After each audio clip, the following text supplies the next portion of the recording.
Well, good morning, beautiful people. Papa Pepper back here at the Abundant Harvest Homestead. Hold on, little guy. Get up there, man. Get up there, man. You coming down? Unloading some hay into our mini barn right now. And while my dad and aunt and such were in town, they found a whole pile of golf balls down by the lake. Sometimes people go down by the lake and just kind of whack golf balls around. So if you're lucky, you can find them. So I'm gonna add some more to our trough. The cool thing is, I'm gonna open this up and put them in the trough. Cool thing is here in our sliding door trough, which works really good, the golf balls like to stay underneath it, which is pretty cool. And we gotta clean this hay out. Kids, you can't toss hay over this trough. We gotta find another way to get it down there. But we can put those in. You got a couple for Bugger. You put those in my trough? There you go, buddy. Just drop them in the trough. Right there. Yeah. Oh, that one's too tight over there? Interesting. I'll have to put them on this side. Oh, we put a golf ball last night. Oops! I lost one. Runaway golf ball.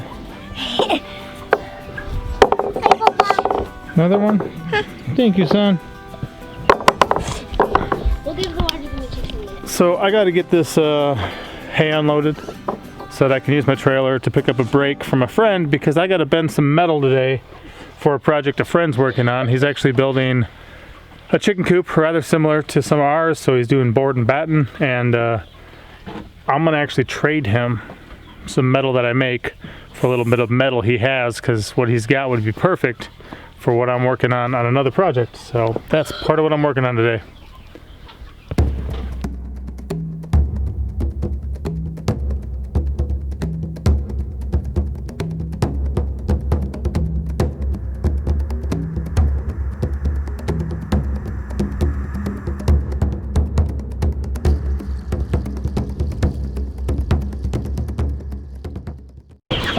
So then under our hay section is all these nice big birds. And they're doing well, they're getting bigger. We had some 3 and 4 pounders, I guess, last week. How are you doing? You okay? You look a little interesting. But yeah, they're definitely growing. Definitely getting bigger. And happy to see them doing so. So for those of you who are new to the channel, or for those of you who catch some videos and not others, I'll do a little bit of a recap here. You may wonder why it's the end of October and we have meat chicks. What happens a lot, especially with some of the meat birds like Cornish cross, is they're not really built to handle the weather a lot. So a lot of people lose a lot of them due to the heat of summer. So we thought if we did some in the fall, that'd work out better for us. It was an idea that was presented to us by Chris over at Shalom Acres. We thought it sounded like a good idea. They were planning on doing it too, but their meat chicks from the summer did so well, they didn't really have the space to do another batch, but he still helped me get some, took care of that, and now we got meat chicks in the fall. With this hay here, I left a couple bales on, because we're also going to take some up by some of our young ewes and our young Dexter calf, our heifer. So we hope she'll be a milk cow eventually for us. We're going to store some up over there by our little goat barn we built. And you can see I covered this thing in sticks. At the moment we're working on phasing through some of our property. Through the woods here, there's a lot of dead trees, a lot of other stuff, a lot of greenbrier through here, and it gets pretty thick and nasty at times. So what we're going to do is kind of selectively cut through here, so you can get a layer of grass or different things for the animals to eat. The trees will be providing the shade. It'll just kind of open things up a little bit. But when I come down here and chop stuff down, the sheep, our 4-horn Jacob sheep, and then when we have goats, they'll come and nibble on a lot of stuff. These cedars that I cut down, they pretty much knocked out, so they're bare now. They ate all that. And same thing with some other stuff. The only thing you really got to watch out for is the wild cherry. When the leaves of that wilt, there's a lot of cyanide in there. If your animals eat that, they can actually die. So right now we're working on building up some pastures, so even though it's not really winter yet, we are feeding them hay. And here's a good example in center screen of what a 4-horn Jacob sheep ram looks like. Hey Rambo, sorry, Dodge. Rambo was our last sire. Dodge, put your head up once. Where you at, buddy? Oh, they're moving. So there you go. 4-horned. Pretty interesting. There's a 4-horned ewe back there, crazy horns. And then these two in front are Shetland Finns. But we can breed them with our Jacobs, and we periodically do. So they're just in this little corral right now because that allows me the opportunity to drive into here, have a big gate open without them coming in. So it's not often I get a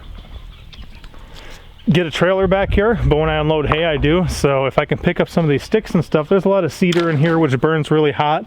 We are on deer season now for crossbow, and I think muzzle loader just opened. So I plan on harvesting a number of deer, hopefully somewhere between 3 and 5 this fall. And because we have so much rock and clay here in the Ozarks, we don't dig holes to bury the carcasses. Some people just dump them by the lake too. We don't like that either, where they're just rotting down by the lake being pecked apart by turkey vultures. So what we do is we just have a Viking funeral. Everything that we don't use off of the deer, we'll burn up with a nice hot fire. So I'm gonna move this over to our main fire pit and have all that kind of there to help start some fires in the near future when hopefully we're successful with the deer hunting.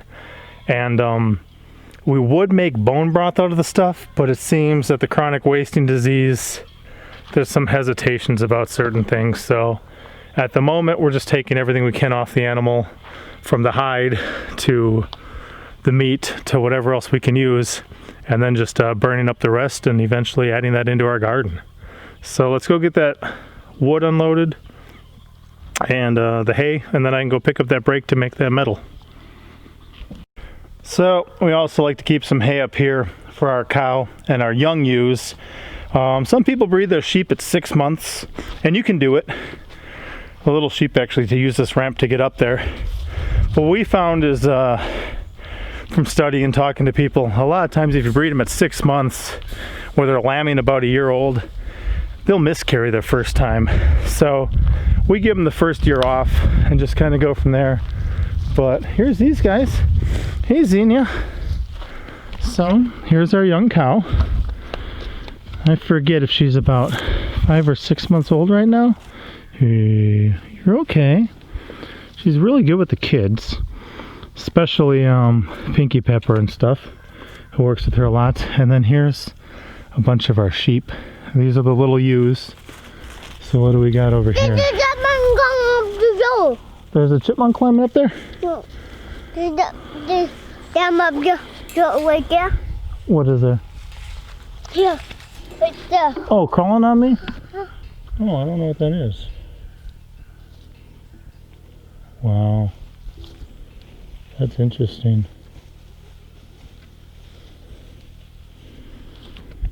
Well, Bugger was letting me know about this guy. It's some sort of crazy creature. Super camouflage. It just looks like a crazy little lichen. Look at that bugger. Yeah. You want to check it out? Okay. Nice and careful. What an interesting creature, huh? You have to go let it go by a tree, okay? Hey, how are you doing? Yeah? Yeah? So we just let these little sheep keep her company right now. We should have 6 little ewes out here. Looks like what we do, and I think they're enjoying some acorns right now, but then also persimmons fall from some of the trees here too, and those are a good treat. But if they're not getting enough from this, we give them hay and some supplements and things like that. And I think just because I happen to be parked right next to a dog kennel that we were just blessed with from Mrs. Monica. You guys remember Jeff from Bobblehead Homestead and his tiny little cabin? We met Chad and Monica out there on that project, and she just blessed us with a number of things, including a dog kennel.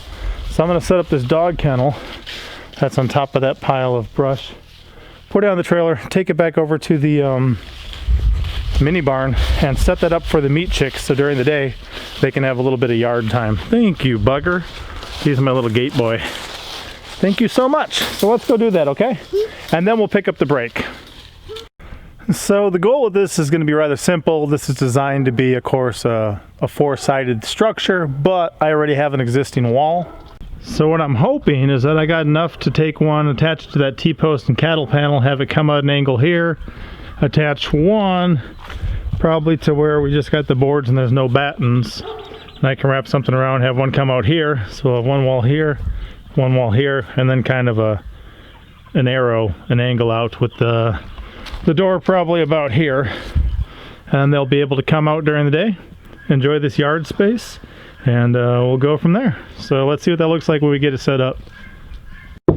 Well, if you look from here, there it is. It should work pretty good. Pinky, release the meat chickens. Okay. Do you want to help me, Bugger? Yeah. Well, let's see. But this board should not be here. So put it in, it should be on the inside.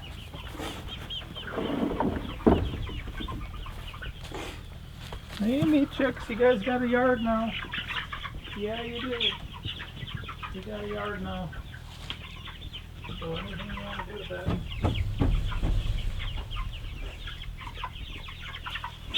Come on out if you want.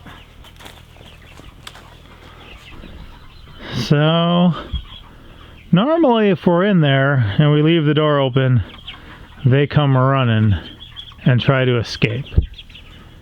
Right now they seem a little more timid, but they're going to have this whole area. They can scratch and peck around and be safe out here. Yeah, guys, you got a yard now. Because I happen to have an empty trailer right next to this for you. I hope you like it. Wow. They seem to like it.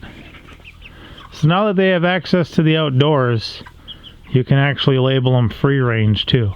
All you need is a little bit of outside space and you can label them free range. That's part of the secrets of chicken raising for factories and big companies. We didn't want them to be able to have some outside space too. We just don't want them to be everywhere, just because they are rather fragile, rather frail. But I don't think they'll be able to get out of here. I think they'll enjoy this. It'll definitely help them have a little more room to get out in the sunshine on sunny days and check things out. But whoa, somebody's having fun. All right, I still got projects to work on, so we're gonna let these guys be. Yeah. What do you think, Bugger? They gonna like it? I think they already do. Yeah. Well, they're starting small, but I bet you they'll spread out from there. As long as no hawks come, everything should be good. It's a lot more space for them though. We over doubled it just by adding that, so during the day they'll be able to enjoy this. So under my, hold on Blizzard, under my mobile home is actually where I keep my spare trim coil, and I'm hoping I got enough for this project because I'd really like to bless this guy. But one thing I wanted to show you that's also down here, it's worth noting, is when I did this transition from the metal siding here to the plastic soffit here, I had to bend up these pieces. So I took this raw trim coil, used the brake, came up with a plan, and made these to go all the way around. Now I know that over time various things can happen that could potentially damage a building, and if one of these got damaged later on and I had to remake it, I would either have to take one off, do some measuring, some other things, rethink the whole thing. So what I decided to do instead was to make up a couple extra ones, and there's actually 2 and a partial in here. But I made up a couple extra ones right away.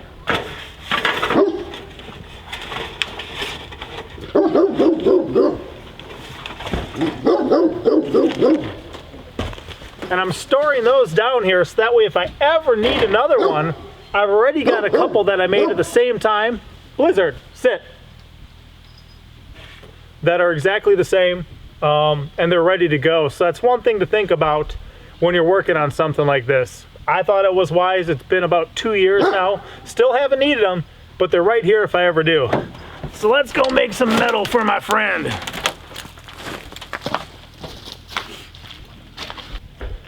So the building my friend built, I believe, is about a 10 by 10. This trim coil I got 24 inches long or wide. So what I'm thinking of doing is just taking those 24 inches, dividing that by 3, having 3 8-inch sections, probably doing a 3-inch bend, a 4-inch bend, and then folding over an inch at the end. And that inch at the end will just be the bottom seam, the bottom lip, and then that 3 inches should get us where we need to be to hang over the top. So you'll have about a 4-inch drop. And I may just do yeah, that's probably where I'm gonna wanna be. Hopefully that'll get us where we can screw that 3 inches up top, have it drop down 4 inches, and then have a nice seam at the end. I've got a limited amount, so I may use it up on here. This is about 10.5 feet across, so I'm gonna take a 10-foot section, cut that off, and then build 3. And then see whatever I've got left to build 3 more, and hopefully that's enough for us to wrap that building, and then I'll be able to trade this for some metal that he's got that's gonna work on my old quail barn.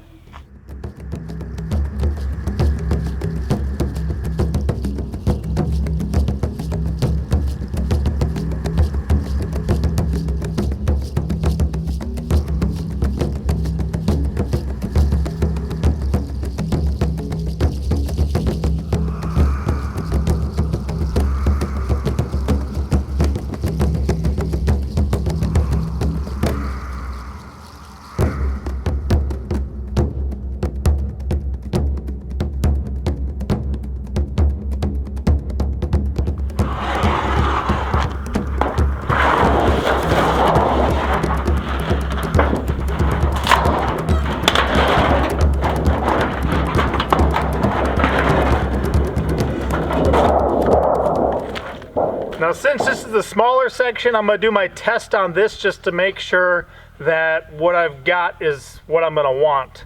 Rather than using the 10-foot sections, I'll use this and just do a prototype, make sure it's what I want, and then we'll go from there. So I'll be back as soon as I get this bent up.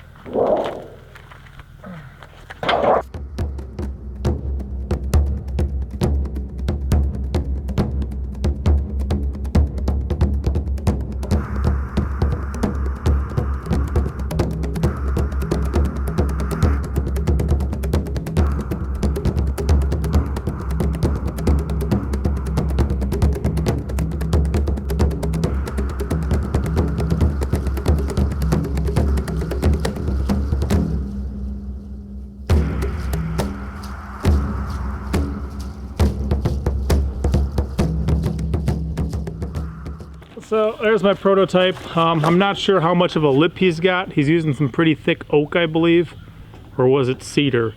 No, it was definitely oak. So I gave myself a 3.5 lip over just to make sure I could get it up under the roofing and over the board and batten. Came down 3 inches with a 1-inch overhang there. Is that right? 3.5, 3.5, 1 inch. So that's what we're gonna do. These are a little dirty. I can wash them off though as well. Dirtier on the backside, but this is one of the 7-foot sections. I'll make 2 more of these and then a couple 10-footers, and hopefully this will work for them. So at this point I got them bent up. I should have measured a little better. These ones are just shy of 10 feet. So I may need a splice. We've got enough to do it, but just more work and it won't look quite as nice. But I've got these ready, so they're made up. Now I just got to have it where my schedule and his schedule can overlap because he has a little bit of a drive from me. But I'll get with him. We got these pieces made. I'll go take this brake back to where I got it from, my friend and neighbor's house, and we'll be ready to go. So whenever I get around to meeting up with him, I'll show you the install on his chicken coop, and then I'll get that piece of metal off of him and put that on top of my old quail barn. And you guys can see the end of that. But for right now, just working on getting some things prepared for this trade. So I will see you next time. What do we say? Monster truck out. Monster truck out. All right, guys. We'll see you next time. Man, did we learn some stuff about measuring? Yes. Did we learn some stuff about bending metal? Yes. Okay, and that's why I like having these guys around. They can learn real life skills. You can apply some things. He was asking some questions about it, so rather than working on the project he was working on, I said, sure, come here, help me a bit, learn a few things. And did you? Yeah. Yeah, and I like it too. Even when I used to train people, a lot of times I'll just have them look the first day. So when we got back to it the next day, it'd look familiar to them. You know, give them a frame of reference, something they can work with, and be better set up for the future. So I'll see you guys next time.